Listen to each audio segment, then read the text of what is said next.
For example po, magpapatong tayo.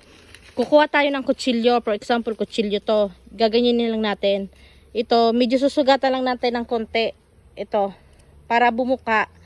Ma-inform sila na meron na silang bagong bao sa ibabaw na empty. Tapos, yan naman yung pupunuin nila. Halimbawa, ito. Naalis ko na. Nasugatan ko na konti. Konti lang.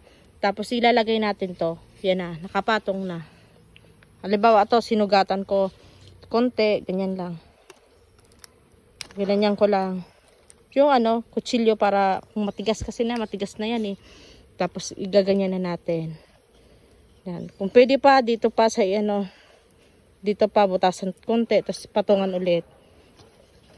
Pababa lang po yung patong niya para hindi siya maulanan. Yan. Tapos okay na yan. Yan, di pa pwede, di pa yan ready.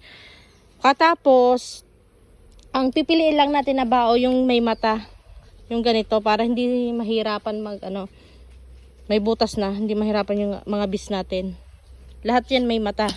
Yung malinis na bao, yung lilinisan naman po yung yung loob at labas. Ito hindi to pwede kasi madumi to eh. Malinis na bao, yun lang po.